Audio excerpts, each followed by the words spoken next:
Hi, you guys.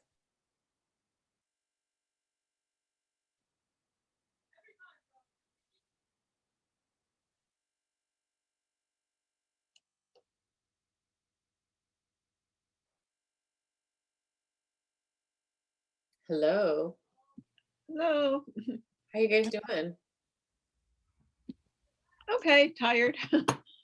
Tired? Are you busy with other finals and stuff? Yeah, and I actually started back at work this week. Oh yeah. Yeah, where I was working before, I was working at the Camarillo Library. And so I was there. We're not open yet to the public, but they will be next week. And so we're just going through some just stuff that we have to get ready. And yeah, so it was actually my first day back. I'm exhausted. I had a ton of shelving. I was exhausted. It's so funny. My kids, my two older boys who are in high school have been going to school like almost every day. And they're like, it's so great. Like seeing people. Yeah, it's pretty cool. It was just a lot, it was just a lot of running around today, just like more Right. physical work today. So, yeah. Armando told me that next fall will be in person. So crazy. Anybody in this group taking the materials class? Eden, you've taken it. Gabby, you've taken it. Yeah, I've taken it, yeah. Lauren and Sandy, you guys haven't, or you have? No, I don't think you have. I have not. Are you taking it? I would like to. That's going to be in the fall? Yeah. Yeah. Okay. Yeah, I was looking at that this morning, so I'm looking at probably taking that class in the fall, depending on scheduling. Good. Yeah. It'll be cool too because I like to do field trips, and we'll actually be able to go, to the field trips. Krista's coming in. Oh, there's Julie. MS Ceramics the other day. I haven't even been to their new location. They had to email me and they were like, oh, by the way, when you come pick up your sample, just know we're not in the same location. Yeah, I had a lot of fun there with Nola and Portia. Isn't it? They have great stuff. Yeah, it's really pretty. Yeah. Are you picking stuff out for your own house? Both for my own house and for a client, but yeah, we're starting the move slowly over the next couple weeks. So well, at least you have time. That's good. It's always the worst to move really quickly. Ugh. Yeah, no, we're renting from friends right now, and so there's a lot of flexibility in our schedule just because they live up in the valley. They're winemakers, so they're like never here. And they're like, whatever, it's fine. Take as long as you need. We're like, great. Awesome. That is awesome. Yeah. Hey, Krista, are you taking materials next fall? Probably. I have to look at it a little bit more, to be honest. Because you're doing it in person, right? Yeah. Yeah, that's not gonna work for me, probably. It's not gonna work for you. Okay.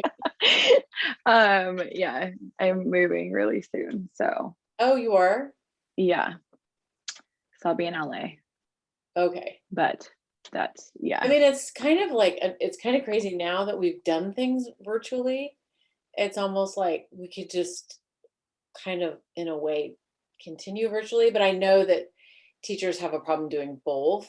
So yeah, that seems like a lot of work, to be honest. I mean, I feel like in a perfect world, maybe we could get to that point. But like a hybrid class, or I don't know. Yeah, it's kind of funny because Sarah, who's in this class, she doesn't come to the lives, but she's keeping up with all of her stuff, and she's like, I feel like I learn more in this style of class than I have in other styles. I think it just depends on the person, yeah. if you just need the flexibility and you can like keep up with it and stuff, but I think other people like, it doesn't, oh shoot, it doesn't work for them, you know?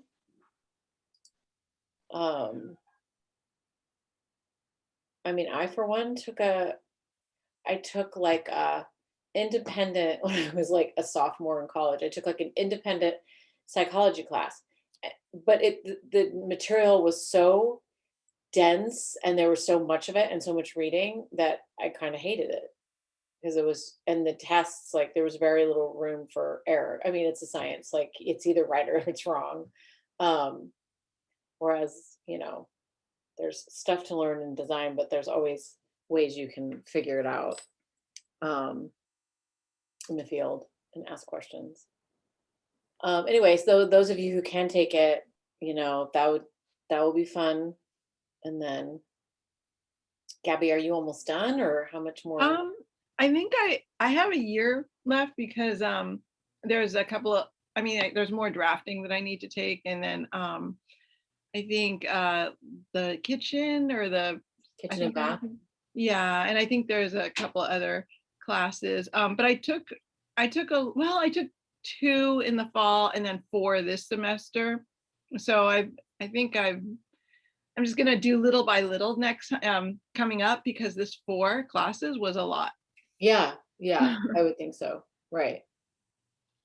Especially if they're all kind of like studio classes in a way, like you gotta do stuff. By the way, the way you're drawing those drawings that kind of look like watercolors, are those digital? How are you doing those? Oh, that's with Procreate with the iPad. And I have that app. Oh my it's gosh. so good.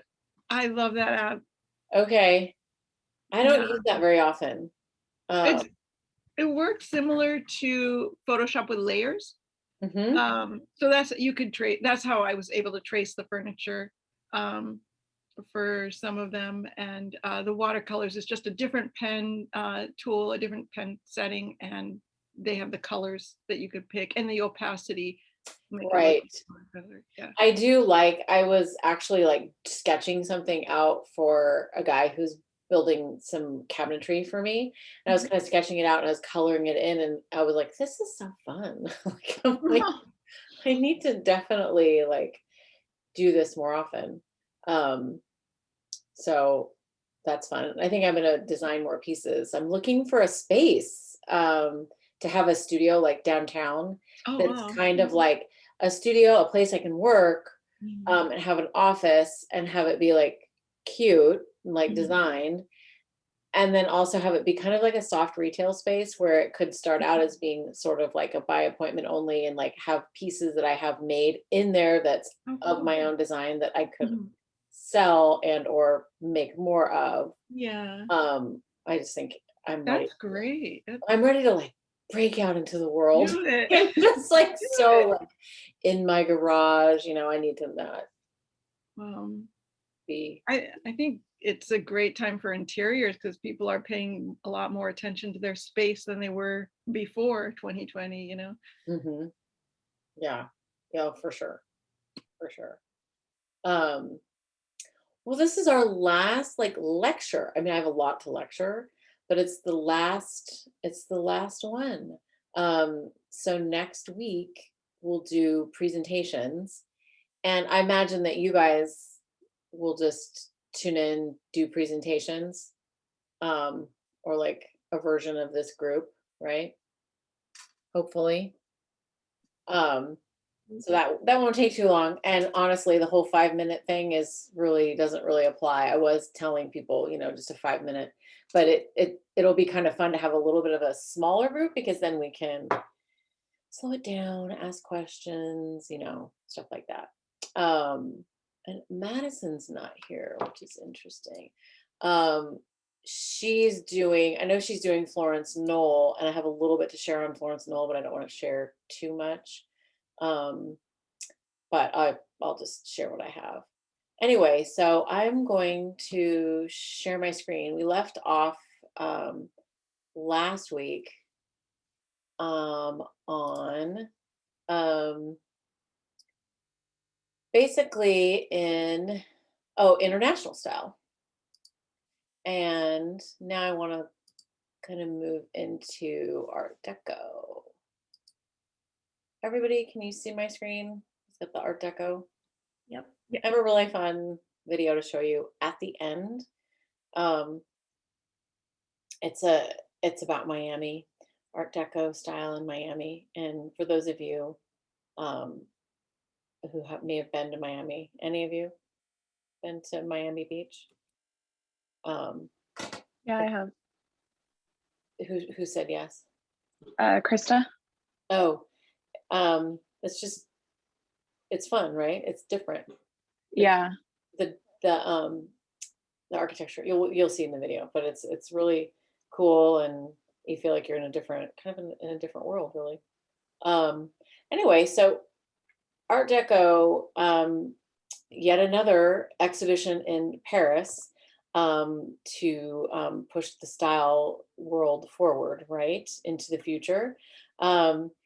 So Art Deco was inspired by the new technology, shapes that were like mimicking aerodynamic, like airplanes, trains, boats, and the use of expensive materials and stones, like crystal and jade and ivory. And then early American skyscrapers took this style, and you'll notice that a lot of interesting, like American Indian imagery, Egyptian imagery, and then the art form of Cubism kind of works its way into it, and you see a lot of abstracted geometric forms. And it's really kind of fun how it all kind of like melds together into this, what we now call Art Deco, which was called Art Moderne. So the important motifs that you'll see in Art Deco are animal imagery, nudes, a lot of like plants and natural world imagery, but it's like it's sort of abstracted in a way that's geometric. I was going to say geometricized, but that's way too much. Sun rays, the rays of the sun, and American Indian, and as I already said, Egyptian and Cubism. So if anybody's been to New York, been to Rockefeller Center, very much the Art Deco design, really interesting sculpture, art, buildings, decor. It's really cool. And this is right outside. I actually used to work not outside this building, but in one of the Rockefeller buildings. So there's a lot of like underground tunnels and things like that. So there's a lot to this complex. So here is a Picasso, one of his most famous pieces of his, Cubist period. And you really see how those planes of the face, of the clothing, of the drapering, of the body are just really interestingly faceted, like jewels. And it really shows what is, a 2D into, a really interesting other kind of abstracted 2D image. And the color too, I really like the colors, like the kind of like earth tones, a little bit of blue, a little bit of white. And you see kind of it's mirrored in these sort of designs. Like this is the Chrysler building, and you notice that the sun rays, the ziggurat, kind of Egyptian stepped imagery, and then all this really interesting marquetry that we've already learned about, but they're using it again, and they're inlaying it with metal. Again, another like introduction or show of the technology they have. Look at this really interesting door decoration with the rays of the sun behind, the sculpture of the person with the dagger. Really, really cool. This is like, we got a little like fan. This is definitely, going back to like the whole Egyptian with the lotus. And even this, like what could be this really hideous functional fan in the middle of this is an elevator, you know, is the rays of the sun, and it's decorative and, you know, fitted out with this beautiful flange on the edge. Um, so Radio City Music Hall is another place where there's just like Art Deco on display everywhere. Super luxurious, like the carpets, the wall hangings, um, everything is just really gorgeous. Here you can see the bathroom in here, and they took full advantage of the mirrors to kind of get into that whole kind of um, bisected or faceted kind of feeling, the infinite feeling that you get when you're looking into the mirrors. So that's a little bit of Art Deco. Not a huge amount, but I'll show you that video. Hold on. Oh, here's more. So Ruth Reeves did a lot of these carpets. So this is a wall textile, and this is a carpet.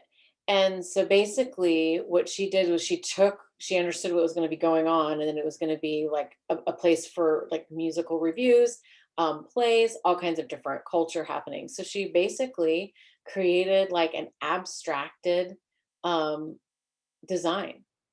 And I feel like it's just really interesting, very modern, like really successful. Both of these I think are really, really cool.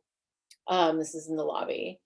And then here's an apartment, or like what looks to be kind of like an office in Radio City Music Hall, like super luxurious. All the materials look like, this looks like velvet. This is some really beautiful like wood veneered paneling on the walls. And then all the furniture is just super luxurious and modern with those aerodynamic lines. You know, this is like a case piece way over here, but it's really smooth and rounded, with, it looks like inlaid metal and wood. So, you know, putting materials together and making them really luxurious was a big thing. Maybe this one is the end. I don't know what, it keeps tricking me. Oh, yeah, this must be the end.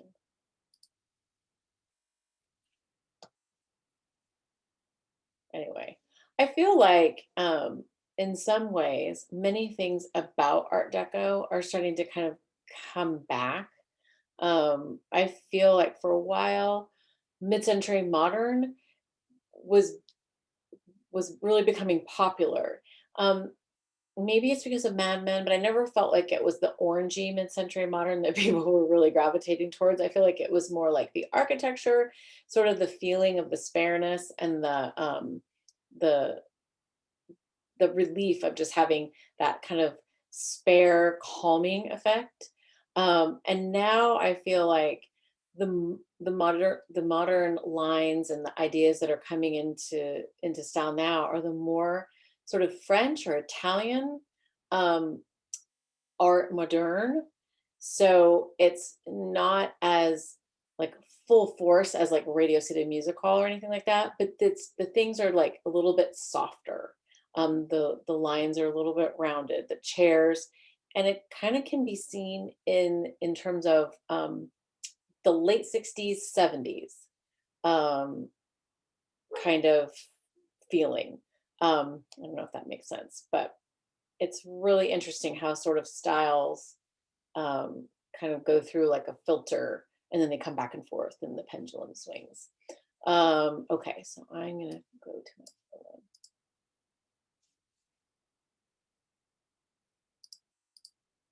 We got a lot here.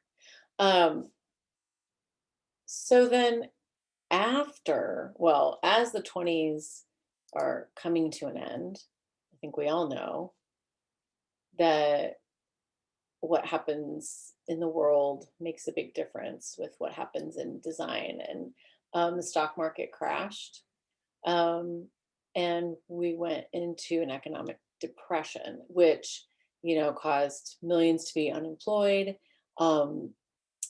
people were, hungry, destitute. Um, the basic needs were what people were being, were fulfilling. And the government actually stepped in to create work for people and artists. And in some ways, it reminds me of what's going on now. I think it's really interesting how everything now in the news, well, a lot of what's happening right now in the news is they're talking about infrastructure, about how our infrastructure basically has been ignored. Do you know when the last time we focused on infrastructure? Here, this is what I'm, at this time.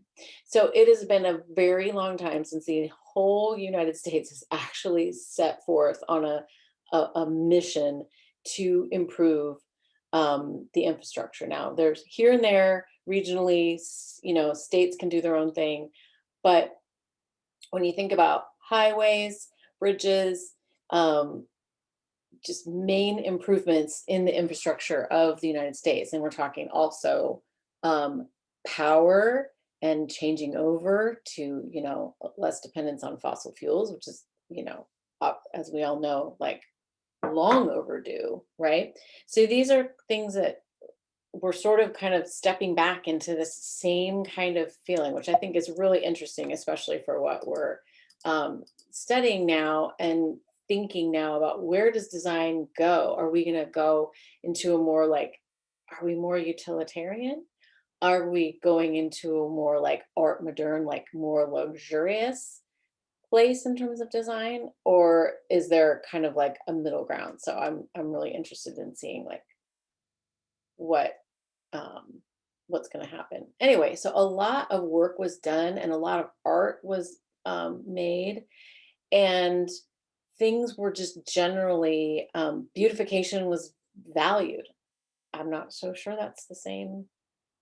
People feel the same way, but it was there. A lot of new works were commissioned by the government, which may happen for us too. So here's an example of some of the really interesting like works that were produced, like posters, like women and men, working together to get things done and to make the country better. Look at these people working so hard.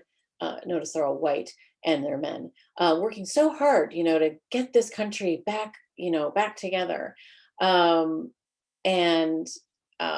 you know, sculpture where it's like, music, dance, drama, like an emphasis on culture and the arts. So very interesting.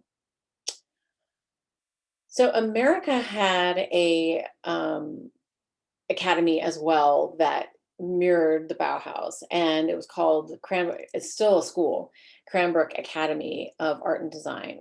So it's an architecture and design school, and it was founded by a very wealthy newspaper man named George Booth. Eliel Saarinen, who somebody might be doing a project on, he's from Finland. He was made president of the school in 1932. He also designed the entire campus. And so students were Charles Eames, his wife, Ray Eames, not his friend or his brother, it was his wife, Florence Knoll, Henry Bertoya. The disciplines that they offered were sculpture, weaving, this is not an exhaustive list, sculpture, weaving, architecture, product design, and furniture design and making. It's in Bloomfield Hills. So Eames, which was a student, and so Eliel Saarinen had a son named Eero Saarinen, and it is kind of hard to remember who's who. I always do like a backward alphabetizing. I don't know, it helps me. But in 1940, the Museum of Modern Art had a show called Organic Design and Home Furnishing. And so Eames, Charles Eames and Eero, the son, Saarinen, entered and they won. And what they wanted to show for this contest was, is the design affordable? Can it be mass produced? And is it something that people want to buy? And it turned out that people did. the furniture, you notice it when you see it, right? It's different than pretty much any furniture we've seen. It's light. It's not different to us now, but compared to what we've seen, it's like you can pick it up with, one hand. Um, the storage pieces are modular. These pieces were mass produced. However, they couldn't go into production because we had World War II. But we'll get to that. And here's another image of those pieces. So just sort of like a casual arrangement of furniture kind of floating in the middle of the room, really modern, and fresh and yeah, comfortable. So when World War II started, people's priorities were changing, obviously, and any production facility was, conscripted to make things for the war. Um,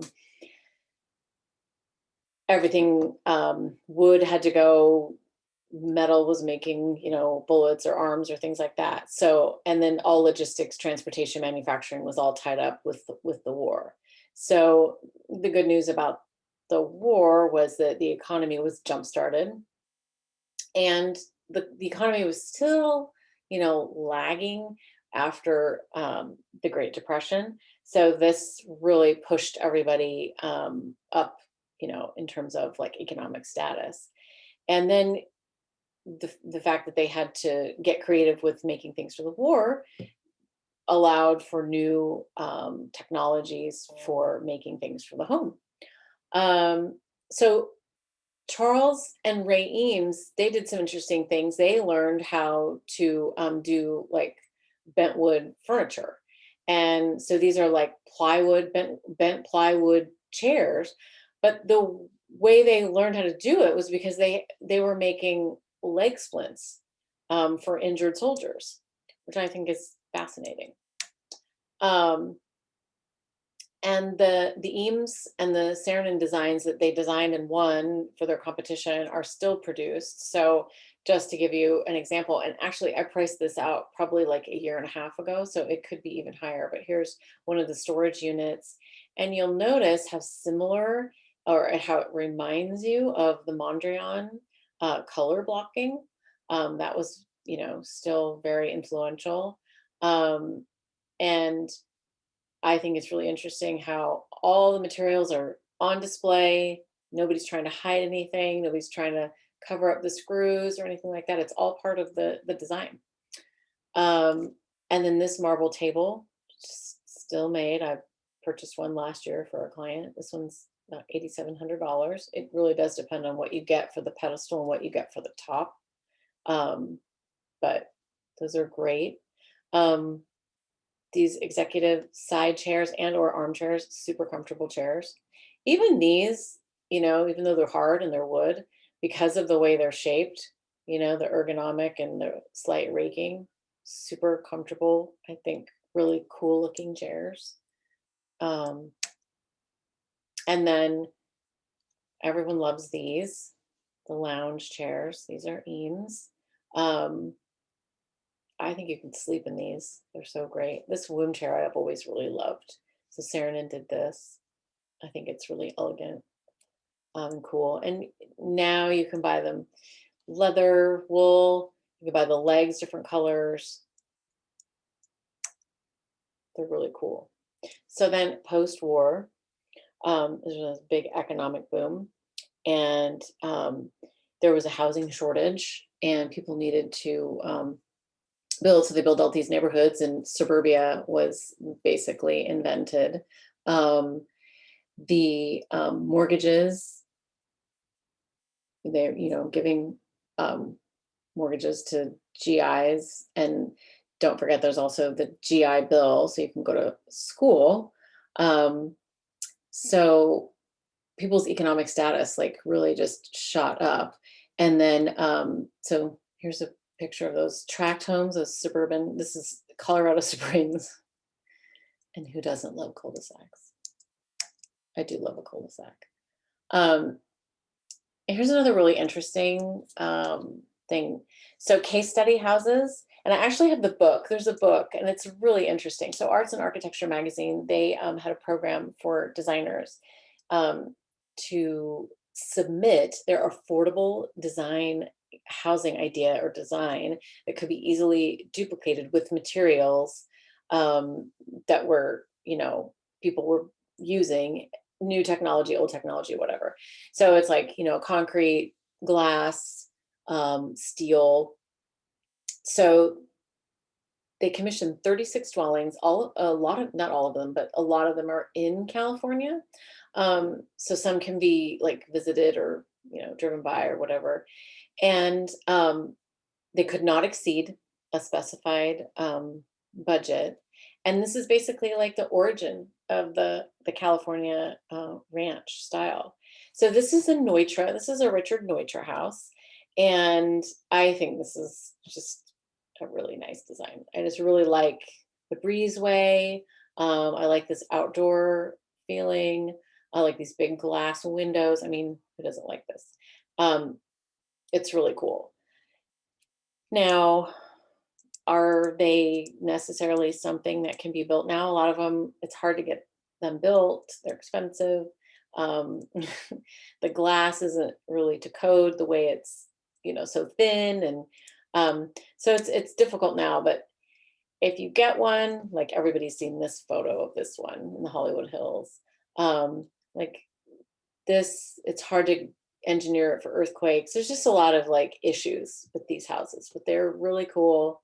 And they're fun to look at. And this one, I am pretty sure I've driven by this exact house. Now, there's a ton in Palm Springs. And if you haven't been to Palm Springs, it's just a great place to go just to look at architecture. But these are really fun.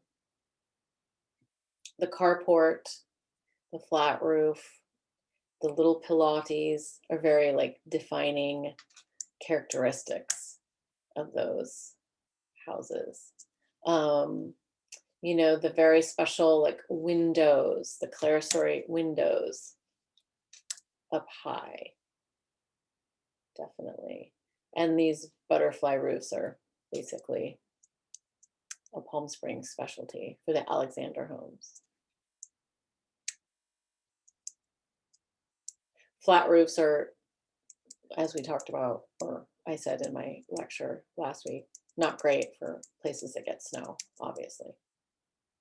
But it wasn't obvious, I guess, when they were building them. They didn't even think about it, or they may have thought about it and it became too much of a problem. Anyway, so some defining characteristics of interiors for California Ranch are the furniture can be easily moved around. You're going to have like your cool groovy party one day, you need to change the furniture, and you're going to have another kind of group, over. You want to be able to change it up. You have conversation areas, and you got some good storage because you have things now, more things than you had before. It's not quite to Victorian era things, but you got more stuff. And here's an Eames case study house in, I think this is close to Pasadena. This is actually Ray and Charles Eames' house that they lived in. I think it's really cool. It's double height. Love the materials, love the black, the steel windows, love the stair that you can kind of see through. I pretty much would live there. I think it's really cool. I love how I love this feature. We actually have this in our own house where the ceiling of the interior is the ceiling of the eaves on the house. It just seems like it just cuts right through. It's really fun. And then basically iconic furniture to this day, sold by Henry Miller and Knoll and Associates. So the Eames lounge chair, which we saw, this Knoll sofa, Florence Knoll designed this. this is still, you know, $12,000 to $14,000 depending on what material you get it in. The Noguchi coffee table, super classic, really beautiful. We already looked at the storage cabinets, these Eames fiberglass shell chairs, um, really light. I think they're really comfortable, actually. The tulip chair, the Saarinen tulip chair, I love this chair. And then I love the Bertoya chair. However, I do not think it's comfortable. I think the metal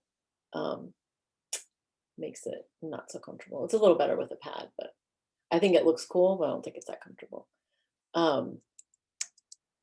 So Florence Knoll was a Cranbrook student and was friends with a lot of these designers. And she came up with this design, this like great, really classic looking now to my eye, you know, that tufting.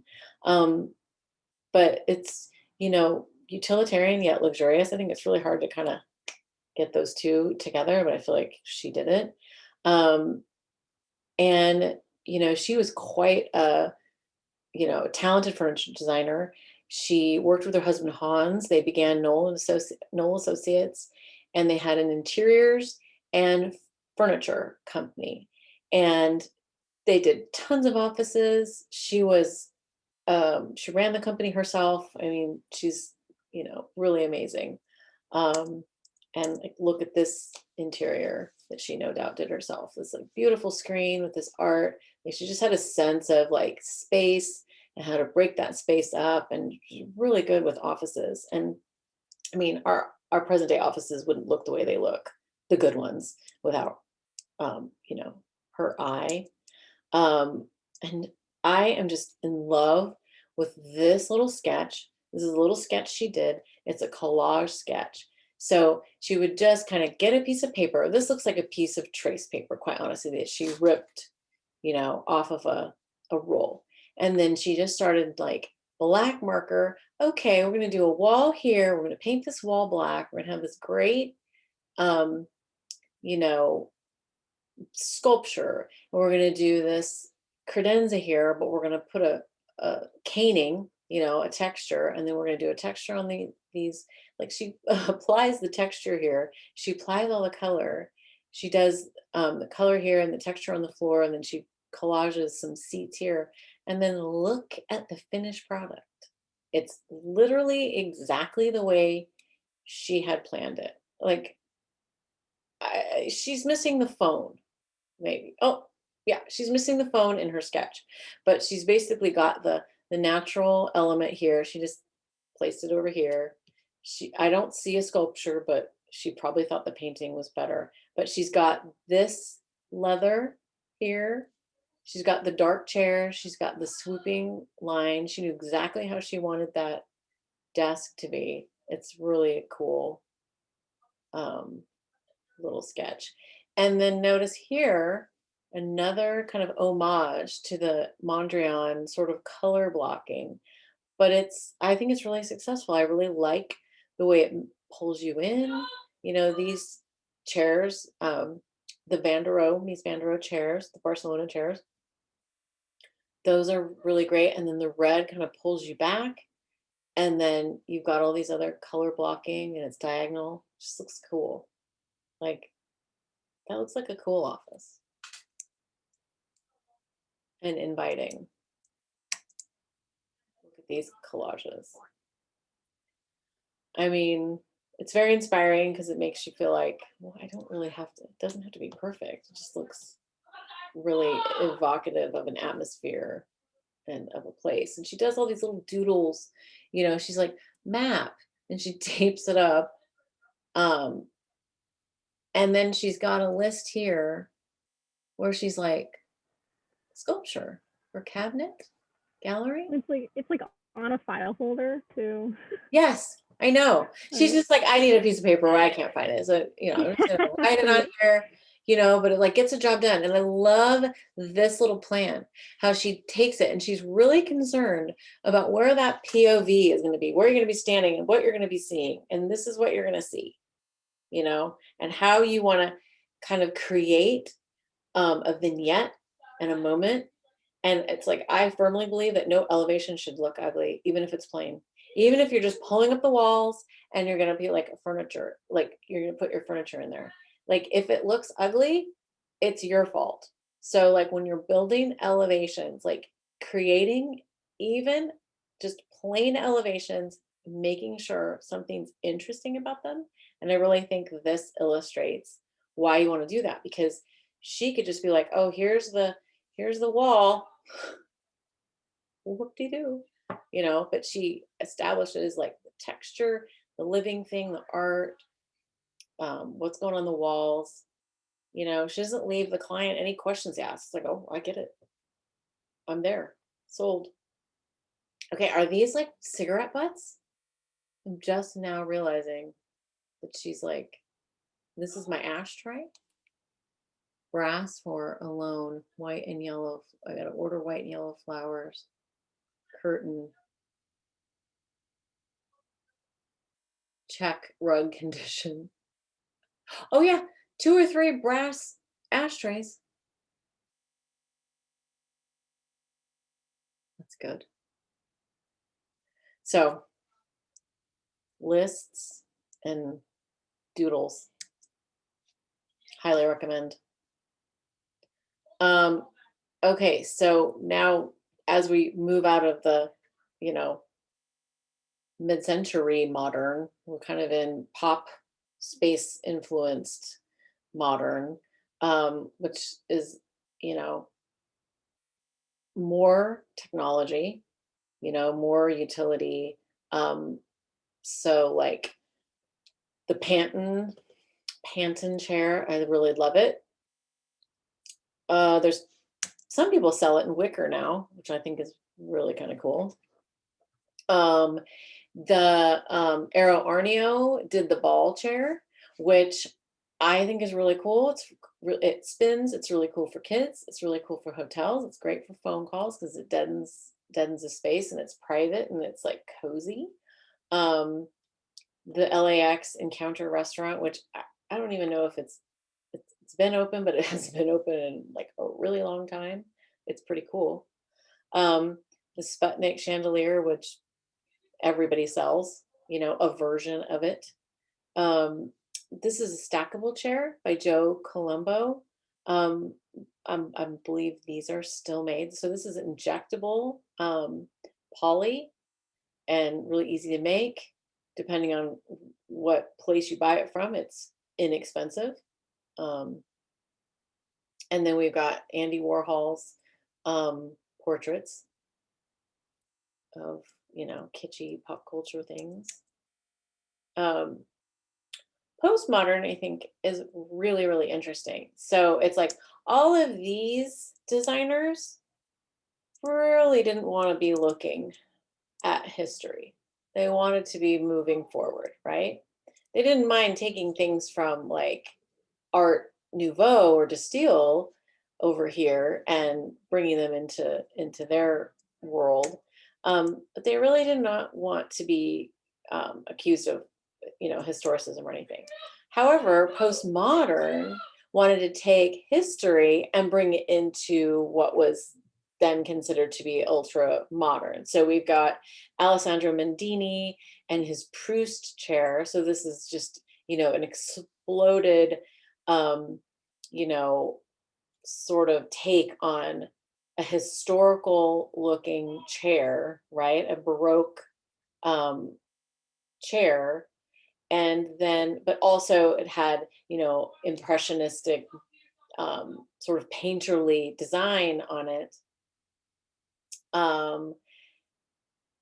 And make it a whole new thing, you know, make you pay attention to it and think about it and what does this mean. And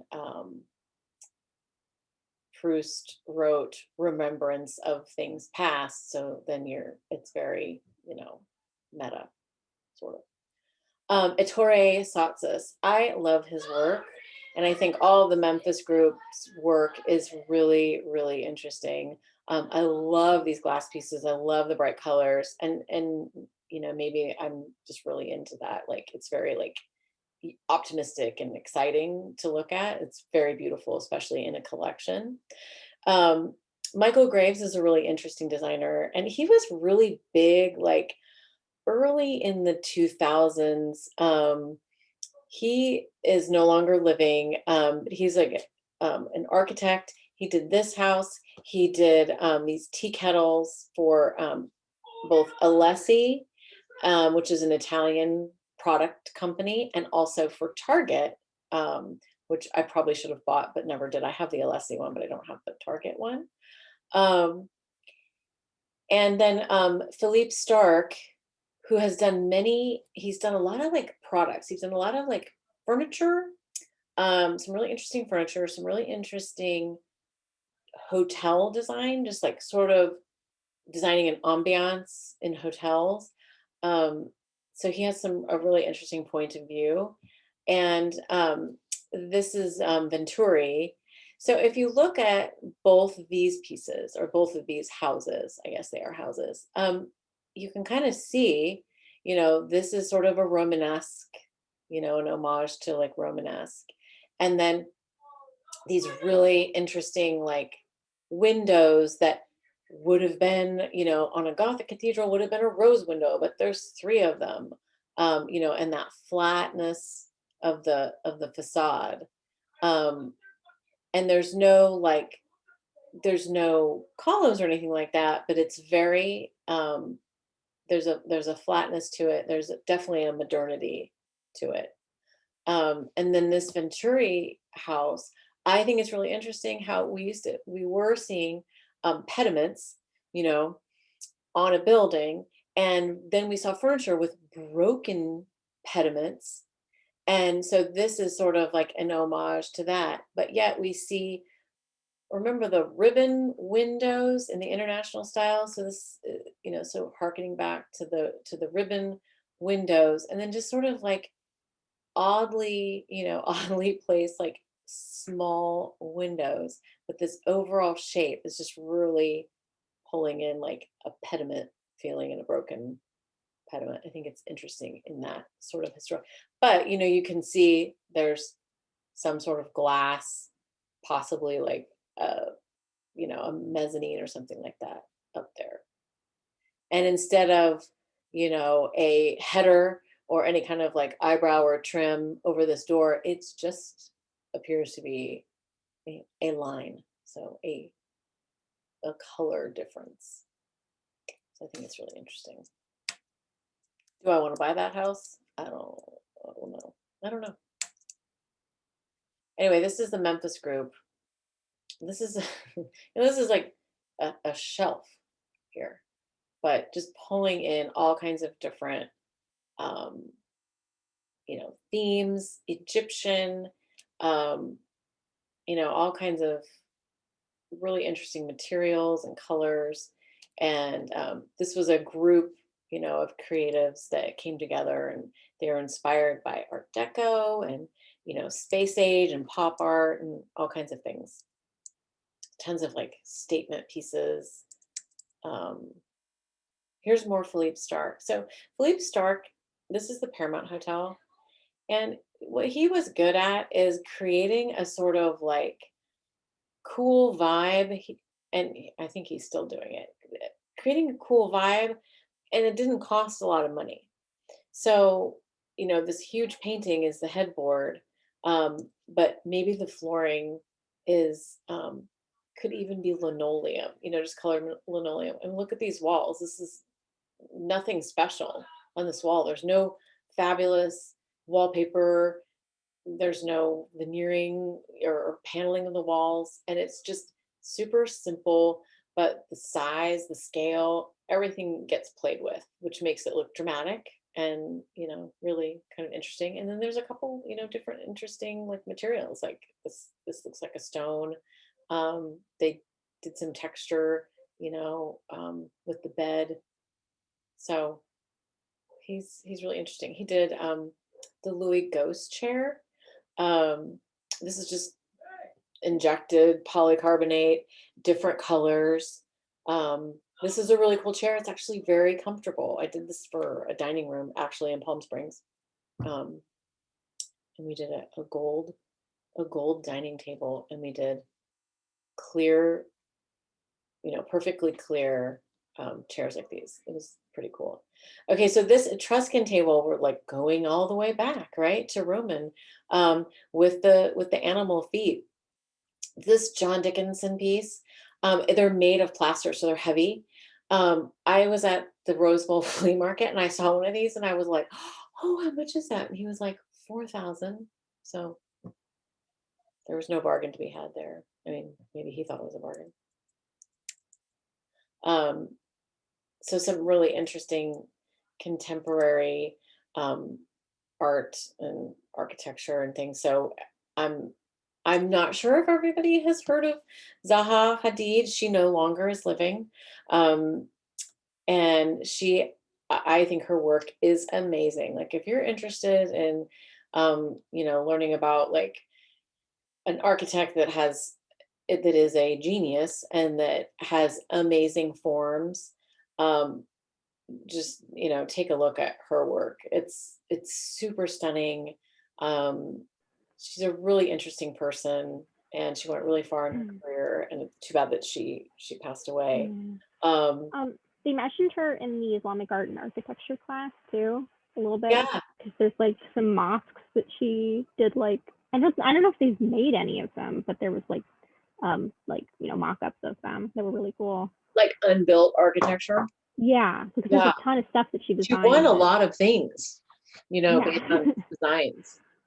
It's really sad. Yeah, she's amazing. Yeah, Frank Gehry, you've probably seen a lot of his work, and he did the Disney Hall in LA, as well as many other things, and his engineering, his spaces are really interesting too. I really like this architecture firm. What are they called? They have like a big long name. Renfro, Diller. It's Elizabeth Diller, Scofidio and Renfro. Elizabeth Diller is really interesting. I believe she also teaches, so she's got a lot to say. I.M. Pei did the pyramid at the Louvre. He also did the gallery, the modern gallery in DC. It's not the portrait gallery. It's like the plain just art gallery, but it's the modern building. It's a really cool building.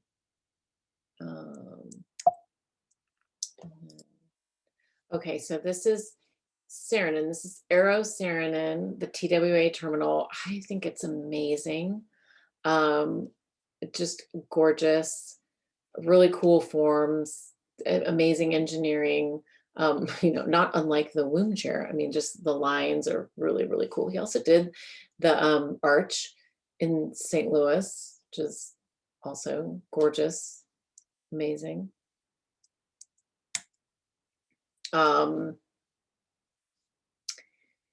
And here's the inside. I'm trying to think. I don't think this is the inside of the Guggenheim. But anyway, it's just showing how Frank Gehry, puts forms together and kind of, it's amazing. His engineers must be challenged, to say the least. So Tonnet bentwood chairs. So these are the Victorian chairs, right, that we looked at a long time ago, that are basically, ubiquitous everywhere, like these cafes or whatever. But Frank Gehry did a bentwood collection that are, really cool looking. He also did cardboard wiggle chair, and it is made of cardboard. And then Alvar Aalto, who I really like his work, and I love this Paimio chair. I think it's really a cool chair. It looks very comfortable, actually. But in terms of forms, and I think it's really cool. Here's a close-up of that cardboard wiggle chair. I think they would look great as side chairs, like on a dining table. I think that would be fun, until you like spilled pasta sauce inside the crevices or something like that.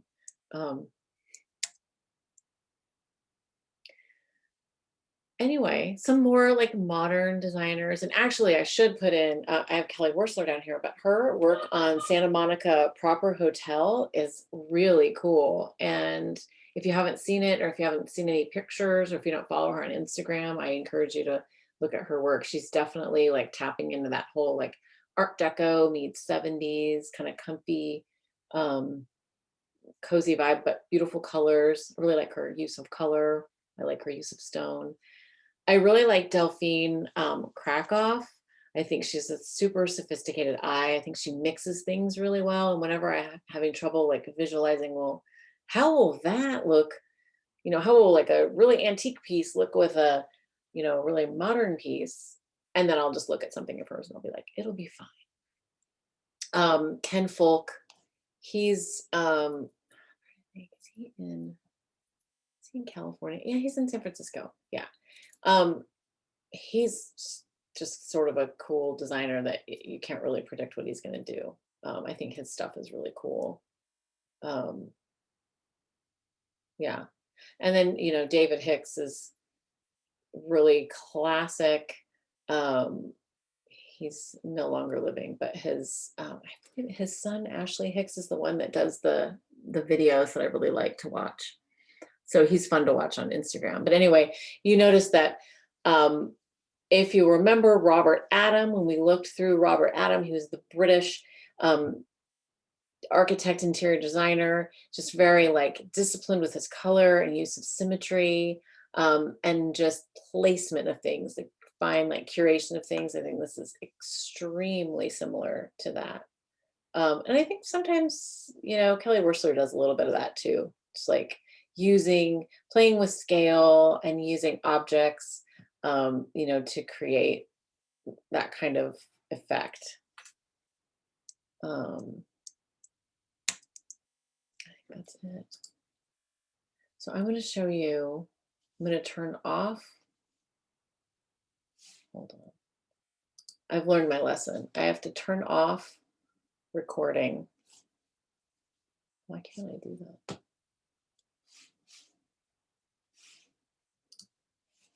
Oh, I know how to do that, I think.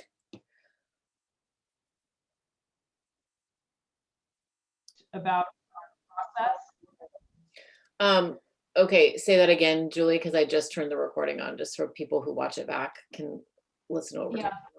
The assignment that we're supposed to post about our process of this assignment. Oh, where to post it? Now, can you just talk about that? Like, what are you looking for? Oh, if you would like to talk about like what you're doing your project on, what Eden kind of touched on some things like, I wish I could do this instead of this, or I'm really interested in this, or in my, you know, in my project, I'm, you know, working on putting these materials together and this is how I'm going to do it. Also, like little tidbits that won't fit into my report or my project. I found this really interesting. You could post something. It's pretty informal. Like, or if you're struggling with something. Okay. Yeah. It doesn't have to be much. It's just sort of like, you know, whatever, if you have a question or if you have like what Eden was saying, like, I'm interested in all of these things. And then, Can you touch? oh, go ahead. No, I just wanted to, this is totally a different topic, but you're talking about your class in the fall, and why is it that the schedule still shows everything is online? I don't know. That's It interesting. doesn't show anything as being in person. Well, now I want to ask Armando that. So I will ask him that. I don't know why they would have that. Let me find his email. Hold on, because I can tell you exactly what he said. Fall semester, back on campus. Huh. Yeah, because like when I've looked at the fall schedule online, all the classes still say online, you know. He says, I've been directed by our dean to prepare to go back to campus this fall. So maybe they already had them, everything, the schedule all done, and they need to. So he says, I have submitted our schedule with the times and locations resembling the schedule from the previous fall. So maybe it's just in a process and it's going to happen. Okay, all right. So Can I ask on that note, if the, like for the materials class, like if that is on campus based on the previous fall semester, like what time would that class be, or like days of the week? Do you have any idea? it's usually Thursdays at 6 p.m. That's how it has been for like 4 years. Okay, good to know. Thank you. Yeah. Thank you. Okay, you guys. I'll see you next week. Wait, Michelle, sorry, I have a Oh, yeah, question. no problem. Can you just talk about like a little bit of, I know we kind of touched on it before, but like what you expect for next week if we are going to be in class to kind of present, like Basically go use Google Slides or PowerPoint and just put together images. Like you can even go crazy on your images. Like if you can't fit as many in your actual paper, and just kind of walk through your subject matter using the images and maybe just some bullet points. It doesn't have to be a lot of text or anything like that. And just okay. kind of hit the highlights, and don't feel like you have to have like a time constraint or anything like that. You can talk for a while. Okay. Because I just don't know with work if I'm going to be able to make it. So like if we end up doing that work and then we don't show up, do you want us just to email it Well, to you no matter too, what, you still have to or- do the slides. Yeah. So Okay. Yeah. Okay. Alrighty. cool. Well, hope you're there. Hope to see you. Anything else? Okay. All right. Well, see you next week then. Great, thank See you. you next week. Thank you. Bye. Bye. Thanks. Bye. Bye.